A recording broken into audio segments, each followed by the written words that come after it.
É muito comum nas pregações o pregador do sistema religioso ele usar a palavra durante meia hora, falando para você sobre um assunto determinado, e usar a escritura apenas para testificar o que ele diz. Assim ele pode inventar a mentira que ele quiser, ou repetir a mentira que ele aprendeu com o curso de teologia, ou com o próprio sistema religioso, e mandando você a todo instante apenas conferir na escritura. Quando você vai conferir na escritura e você vê exatamente como o pastor falou durante meia hora, você não tem mais dúvidas de que o pastor está falando a verdade. Por quê? Porque ele usou uma tática com você, uma tática psicológica da associação. Tá certo? Você vai associando uma coisa a outra. Assim, ele diz o tempo todo que você tem que respeitar o pastor, porque você tem que ter um pastor para você, ele tem que ser teu pastor e coisas desse tipo. Você tem que estar afiliado a uma congregação, a uma associação, a uma denominação, visitar um templo, você tem que ter uma vida religiosa e vai falar um monte de coisas. Aí quando ele manda você ler, olha irmão, sujeitai-vos aos vossos pastores. Aí você fala, é verdade, olha aí, está aqui, ó. Sujeitai-vos aos vossos pastores, está escrito, eu tenho que me sujeitar a ele. Por que que você vai ter essa visão? Porque ele falou muito tempo na sua cabeça. E agora quando você leu, você viu algo exatamente da forma que ele falou. Só que você está induzido ao erro. Por quê? Porque você está vendo o pastor que está na escritura do jeito que você conhece, pelo sistema religioso. Que, de uma forma bem propícia, né, a eles, se apoderaram desse título de pastor justamente para se confundir com o pastor que a escritura fala. Então você fala, quem é o pastor aqui? Pô, o pastor é esse moço, que é o moço da denominação aí, que fica fazendo culto, que fica pregando. Ele é o pastor. E aqui está escrito, ó, obedecei, atentai, sujeitai a vossos pastores. Eu tenho que me sujeitar a ele. Você não vai ter mais dúvida. E vai ficar cada vez mais preso ao sistema religioso, apenas lendo um trechinho, de acordo com o que eles te mandaram você ler, apenas para que a Bíblia venha a assinar embaixo o que eles estão falando. Ou seja, a confirmar as palavras deles, tá certo? Mas você deve saber que o que está na Escritura não foi escrito por esses homens. Foi escrito por outros homens. E os homens que escreveram a Escritura, com a unção do Criador, e você não deve ter dúvida disso, quando colocaram este assunto na Escritura, não falava bem, do jeito que esse pastor hoje fala 40 minutos na sua cabeça e manda você ler esse texto para poder confirmar o que ele está dizendo. Eu, por exemplo, prefiro ficar com a unção que estava sobre Paulo, quando Paulo escreveu essa passagem. Eu vou pedir àquela qual minha alma ama para poder ler a passagem que eu estou falando sobre ela, que é muito usada nos templos, para que os pastores digam que a existência deles tem respaldo da Escritura. Em Hebreus, lembrai-vos dos vossos pastores, que vos falaram a palavra do Criador, a fé dos quais imitai, atentando para a sua maneira de viver. Essa é a passagem muito usada. Então, quando eles falam, olha, você tem aqui seu pastor, sou eu seu pastor. Você tem que me ajudar a administrar o templo, dando dinheiro aqui para poder continuar os trabalhos, fazer a obra, ir para a rua, evangelizar, para trazer gente para cá, para ser mais membro aqui. Você tem que fazer tudo isso e você tem que me respeitar, porque está escrito, olha aí. Atentai para o pastor, essa coisa toda. Como é que é, amado? Lê de novo, por favor, que eu não guardo bem esse texto. Lembrai-vos dos vossos pastores. Ah, tem que lembrar de mim, tem que me dar dinheiro, viu? Lembra de mim. Talvez até fale isso, né? Aí. Lembrai-vos dos vossos pastores, que vos falaram a palavra do Criador. Que vos falaram a palavra do Criador. A fé dos quais imitai. A fé dos quais imitai. Atentando para a sua maneira de viver. E você tem que estar atento à maneira dele viver também, tá certo? Se você for atentar para a maneira desses viverem, você vai ver que eles não têm amor ao próximo, que eles não dão nada para ninguém, só pedem, né? Só tira, o esquema deles é grana. Você vai se decepcionar, amado. Não é desse que Paulo está falando. Para que você não fique aqui comigo com as minhas palavras, falando para você 40 minutos, para você depois ir na Escritura só testificar o que eu estou falando, para mim não fazer como eles fazem, vamos ler? Vamos ler a Escritura? Vamos pegar bem mais antes e atente para isso. Sempre que o pastor mandar você ler algum pedacinho da Escritura, você leia na Bíblia. Mas vá em casa e lê muito antes e lê depois também. Vai ler tudo, que a sua visão certamente será outra. Não será igual a que ele botou para você ver. Você não verá com os olhos que ele colocou na cara para ver, mas verá com os olhos que o Criador colocou em você e que pediu ou mandou os seus homens escreverem para você entender. Vamos na unção de Paulo. Ele escreveu essa carta aos hebreus porque os hebreus eram povos lá do Criador, era Israel. Hebreu e Israel é a mesma coisa, vieram de Hebrom. Então, o mesmo povo de Israel. as 12 tribos. E esse pessoal estava acostumado com a lei de Moisés há muito tempo. Então Paulo precisou escrever para eles uma carta para explicar para eles como se comportar agora na graça. Paulo, que era o apóstolo dos gentios, pregou para os gentios, que somos nós, também escreveu uma carta para os hebreus. Vamos ler um trecho dela com a minha amada. Por favor, amadinha. Permaneça a caridade fraternal. Não vos esqueçais da hospitalidade, porque por ela alguns, não o sabendo, hospedaram anjos. O Paulo começa exortando nesse trecho as pessoas para que continuem na fraternidade, na caridade fraternal. O que é a caridade fraternal? É dar dinheiro para o Criador? Não, ele nunca pediu dinheiro. É a caridade, o favor de um irmão para o outro, sempre um auxiliando o outro como precisar. E ele dá um exemplo disso, ele fala, porque mesmo homens, sem saber, hospedaram anjos. Que homem hospedou anjo? Você lembra, amada? Ló. Ló, parabéns, a minha amada. O Ló hospedou anjos, e Ló não sabiam que eram anjos. Por que Ló hospedou anjos? Porque ele era caridoso. Ele fazia isso que Paulo está exortando os hebreus todos a fazerem, e por consequência, é claro, nós também podemos tirar bom proveito daí. Vamos em frente, amada? Lembrai vós dos presos, como se estivesses presos com eles, e dos maltratados, como sendo vós mesmos também no corpo. Viu? É para você se lembrar não só do pastor, viu? Mas nós vamos ver quem é esse pastor ainda. Não é o que você está pensando aí não, amada. Nem te ensinaram, não. Pode estar certo que não é. Mas vamos ver de quem Paulo fala. Agora, não é só do pastor também. Ele fala para lembrar também de quem está preso, né? Talvez o pastor não tenha lido isso para você. Talvez ele só tenha lido para lembrar do pastor porque ele está se referindo a ele, puxando para ele. Mas Paulo está dizendo, lembrai-vos dos que sofrem, como se você sofresse com eles. O cara está sofrendo, ajuda em alguma coisa para amenizar o sofrimento. Com os presos, como se estivesse preso. Imagine você preso, amado, sem poder sair de uma cela. Ah, porque é pecador, porque cometeu crime. Não importa, amado, não é disso que Paulo está falando, não. É para você se colocar na posição do que está sofrendo, seja de um jeito ou de outro. Por merecimento ou não, amado. Todos nós é que merecemos sofrer, não é só um que está preso, não. Todos merecemos sofrimento. Nós não valemos é nada, amado. Nós pensamos que valemos alguma coisa. Continuando. Venerado seja entre todos o matrimônio e o leito sem mácula, porém aos que se dão à prostituição e aos adúlteros, o Criador os julgará. O Paulo aí agora para não dizer para você lembrar mais de um ou de outro, mas para você se lembrar, para que você mantenha um relacionamento sexual limpo e sem máculas, né, no lugar que dorme, na cama, vamos dizer assim. Não trair a pessoa que você ama. Porque se você trai quem você ama, você não tem amor nem ao que está mais próximo de você, quanto mais ao que está menos próximo. Se você não ama a tua mulher e a mulher não ama o marido e não respeita, vai respeitar qual outro próximo? Se ama o próximo, ama o marido, e o marido a esposa. E se ama, claro que não vai cometer esse tipo de abominação contra o nosso Criador. Sejam vossos costumes sem avareza, contentando-vos com o que tendes, porque ele disse, não te deixarei, nem te desampararei. O nosso Criador é a nossa dádiva que nós temos. Então, tudo mais que nós podemos ter na terra não é nada perante ele, porque ele é o máximo que nós temos. O que ele fez por nós, nos dando o seu filho, é o máximo que alguém poderia fazer por outro. Porque o filho nos resgatou não da vida terrena, mas da vida eterna. Na vida terrena tu vai morrer, tu vai sofrer, tu vai gemer, tu vai ficar doente. Isso é assim mesmo, são coisas da vida. Uma hora você ri, outra hora você chora. Mas muito maior do que isso é a glória, né? Viver eternamente, é a ressurreição. É o que Paulo sempre pregou. E assim, com confiança, ousemos dizer, o Criador é o meu ajudador, e não temerei o que me possa fazer o homem. Lembrai-vos dos vossos pastores, que vos falaram a palavra do Criador, a fé dos quais imitai, atentando para a sua maneira de viver. Veja bem, Paulo não está falando em denominação, está? Ele não está falando em clero religioso. Ele agora incluiu, junto com as demais orientações, também o pastor. Agora, atente bem para um detalhe. Eu quero que a minha amada repita um pedacinho aí dessa parte. Vai. Lembrai-vos dos vossos pastores, que vos falaram... Repete só o final. Que vos falaram a palavra... Ah, peraí. Quem são os pastores? Os que falam ou os que falaram? Repete aí, amadinha. Lembrai-vos dos vossos pastores, que vos falaram a palavra do Criador. Por que Paulo falou assim? Lembrai-vos dos vossos pastores. Quem são eles, Paulo?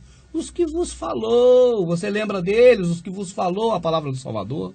Por que Paulo não disse assim, lembrai-vos dos vossos pastores, os que vos fala? Eu disse aqui no vídeo passado, eu posso prender a Chiquinha para mim? Eu posso ficar ensinando a Chiquinha a vida toda? Pedindo dízimo, oferta até ela morrer, e ela sendo minha ovelha, ou minha discípula, que eu estou discipulando?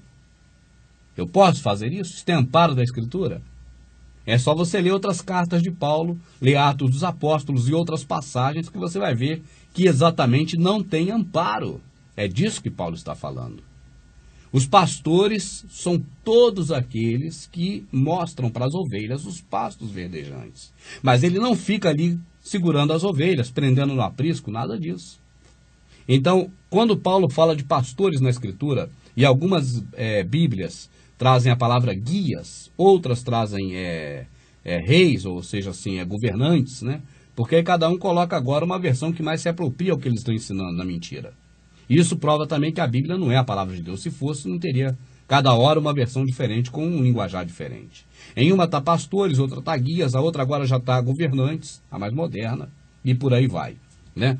Mas veja bem, isso é só um detalhe. O que Paulo está falando é assim, lembrai-vos dos vossos pastores que vos falou, quem te ensinou as coisas do Criador, não é quem te fica conduzindo, não é quem te manipula, não é quem tem você como ovelha no aprisco deles. Estes são os pastores que você conhece hoje.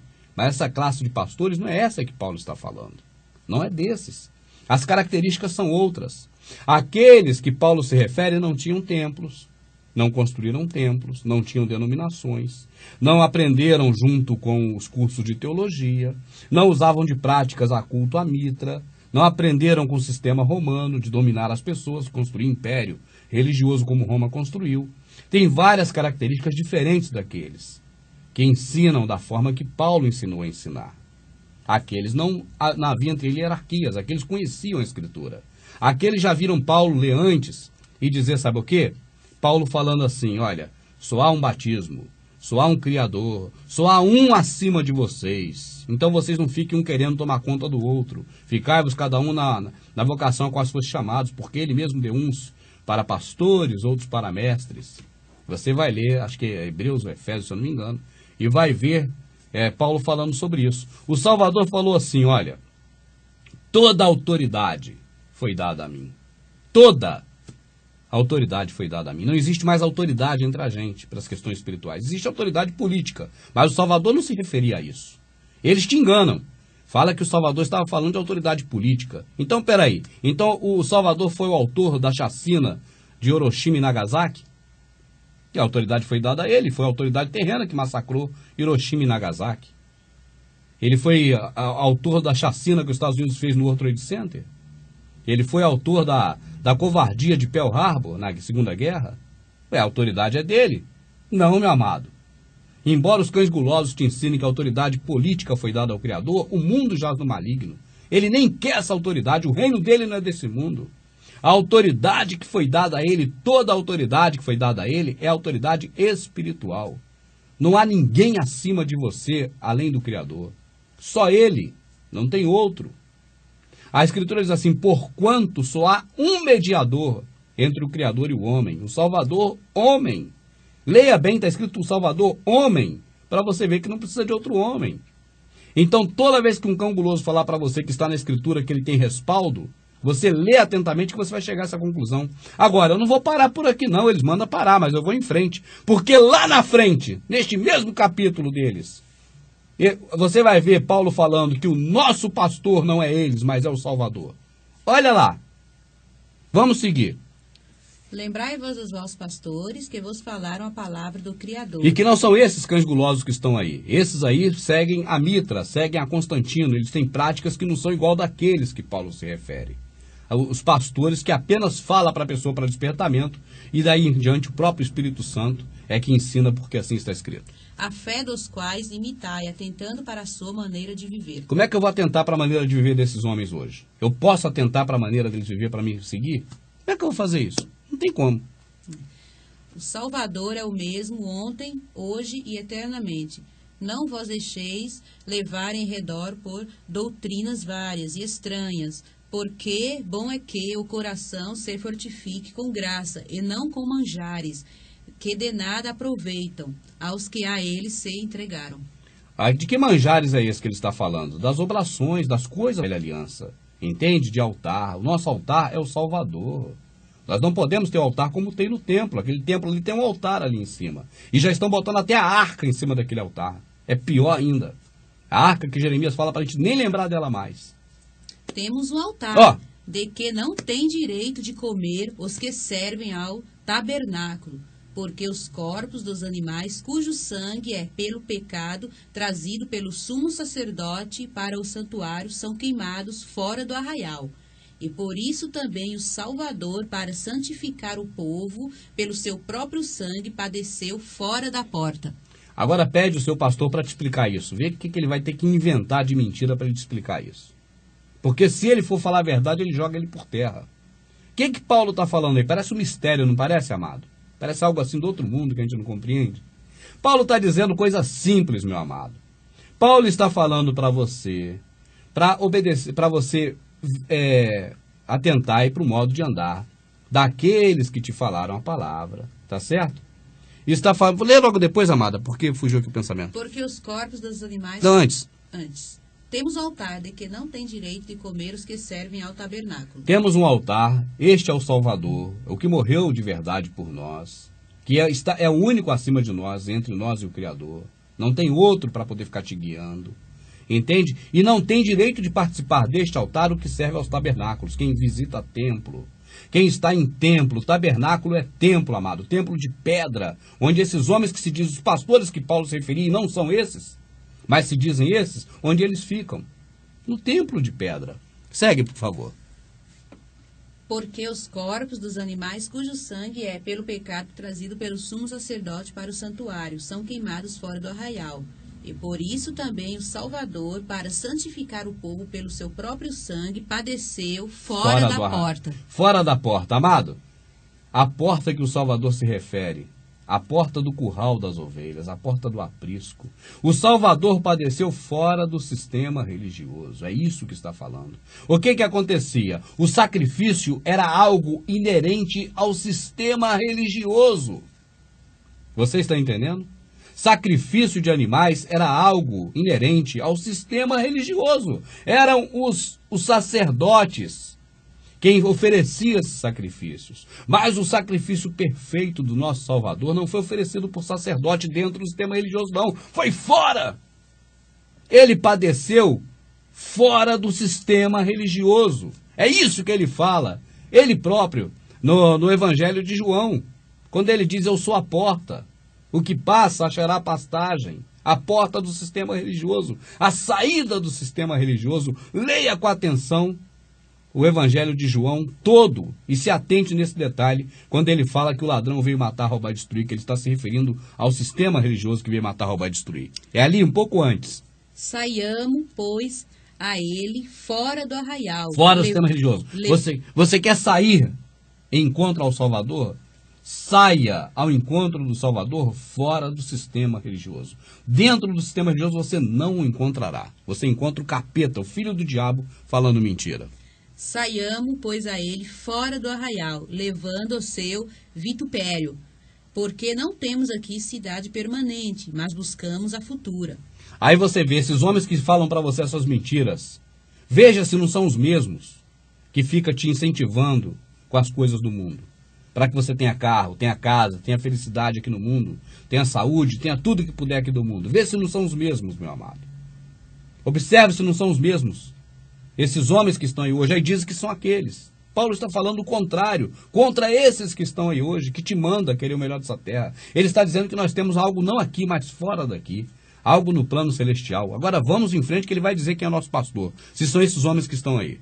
Portanto, ofereçamos sempre por ele ao Criador sacrifício de louvor, isto é, o fruto dos lábios que confessam o seu nome. Hoje acha que se louvar é cantar música apenas. Não, eu posso falar das coisas do Criador como eu falo, o tempo todo como você fala. Isso é louvar a ele.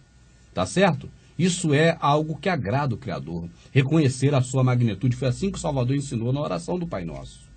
Santificado seja o teu nome, né? Pai que está no céu, acima de tudo. É isso aí, isso é louvor, isso é louvar a ele. Agora, a música também é uma forma de louvar. Só que quando você vê aí as pessoas cantando para as próprias pessoas, o Criador não vai apagar seus sonhos, não sei o que para você e você, isso não é louvor ao Criador, isso é música que agrada o ouvido de quem ouve. É outra história. Você não pode achar que as músicas evangélicas são louvor. Um exemplo de louvor que eu sempre deixo: ao que estás assentado no trono, sempre reinando, soberano. Esse é um louvor, entende? É a diferença de um louvor cantado para a música gospel que está aí. E essa diferença é muito grande, que as músicas gospel só falam o que você quer ouvir. E o louvor pode ser cantado ou não cantado. Mas não é só disso que o Salvador, que o Criador se agrada, não. Vamos lá. E não vos esqueçais da beneficência e comunicação, porque com tais sacrifícios o Criador se agrada. Beneficência, fazer o bem. Quando é fazer o bem ao próximo, aí a Bíblia, não a Escritura, coloca beneficência, louvor em favor de fulano. Não coloca, claro, para você não saber que é fazer o bem ao próximo. Mas é disso que está falando. Porque com tais sacrifícios o Criador se agrada. Amor ao próximo. Exato. Obedecei a vossos pastores e sujeitai-vos a eles, porque velam por vossas almas, como aqueles que hão de dar conta delas, para que o façam com alegria e não gemendo, porque isso não vos será útil. Agora você vê, será que Paulo está falando desses homens hoje do sistema religioso? Que leva você para um altar do qual não tem direito de participar, os que servem ao tabernáculo, dos quais quem estão lá não tem direito de participar da mesa do Salvador verdadeiro? Será que é desses que Paulo fala? Será que ele está falando desses homens diretores hoje de apriscos? Esses carcereiros de aprisco, que eu chamo de apacentadores de porcos? Porque, na verdade, quando o diabo vem, eles fogem, né? Só quer saber das gorduras e da lã. Quando a ovelha tem algum problema, eles lavam as mãos, igual Pilatos. Ou até atrapalha mais ainda para jogar a pessoa no laço do diabo. Aí a pessoa se revolta com aquele cara e aí larga tudo e vai para a mão do capeta. Será que é desses que Paulo está falando? Vamos em frente, amado. Vamos ver de quem Paulo está falando, porque eles não lêem até o final, mas nós vamos ler. Orai por nós. Peraí, só um momento, perdão, amado. Não é até o final, não, até mais à frente. Mas você pode ler enquanto quiser, que você vai ver.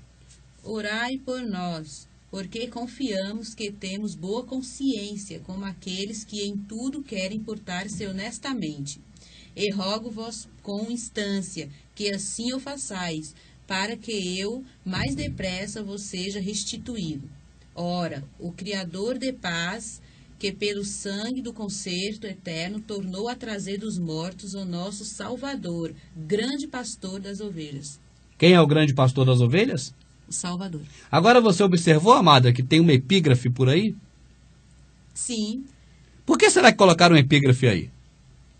Para nos enganar? É para não separar para perder o sentido da leitura. É. Porque você lê até epígrafe, quando tem epígrafe você acha que está falando outra coisa, porque epígrafe norteou um outro assunto. Para você não ver que o grande pastor das ovelhas é quem? É o homem que está dizendo para você que é o pastor, você tem que se lembrar dele. Quem é o pastor? Ah, o Paulo está maluco? Uma hora ele fala uma coisa, outra hora ele fala outra? Olha de novo, amada, esse finalzinho. Será que Paulo ficou pinel? Ora, o Criador de paz, que pelo sangue do concerto eterno tornou a trazer dos mortos o nosso Salvador, o grande pastor das ovelhas. O pastor das ovelhas de verdade, amado, é o Salvador.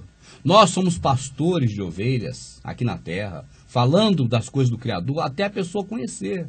Até que não seja mais menino na fé e não seja levado por ventos de doutrina. É isso que Paulo fala, entende? Nós devemos ensinar, porque ele mesmo deu uns para pastores, outros para discipuladores e tal, até que a pessoa atinja a plenitude do Espírito, para que não seja mais menino na fé, levado por ventos de doutrina e enganado por vocês que mentem, dizendo que é outra coisa que Paulo está falando aqui nesse trecho. Ele não fala de vocês, meu querido, porque vocês não fazem parte do grupo. Vocês fazem parte de outro grupo. Vocês comemoram aniversário, vocês comemoram Natal, vocês jejuam, que o Salvador falou que não pode jejuar, está escrito em Marcos, não pode. Vocês fazem cantatas de Natal, comemorando Deus Sol. Vocês têm o domingo como dia do Deus Sol. Vocês erguem templo que o Salvador derrubou o único que existia. Come a ceia. Vocês participam da ceia mitraica, do sangue e do vinho, do sangue da carne do touro que Mitra matou. Você participa de muitas coisas que o Salvador condena no seu sistema religioso. Tá certo? Então não é de você que Paulo está falando, definitivamente, porque você não faz parte desse grupo. Você faz parte de outro grupo, não desse. Infelizmente, você faz parte daquele grupo que o Salvador disse assim: cães me rodearam, uma congregação de malfeitores se ajuntaram em mim, transpassaram minhas mãos e meus pés. Infelizmente, mas eu espero que você deixe de ser um apacentador de porcos e passe sim a falar a verdade, a seguir, a trilhar os caminhos que o Criador nos mandou trilhar. O caminho que é segundo o quê? O templocentrismo? Não. O caminho que é segundo a religiosidade? Não. O caminho que é segundo a caridade, o amor ao próximo.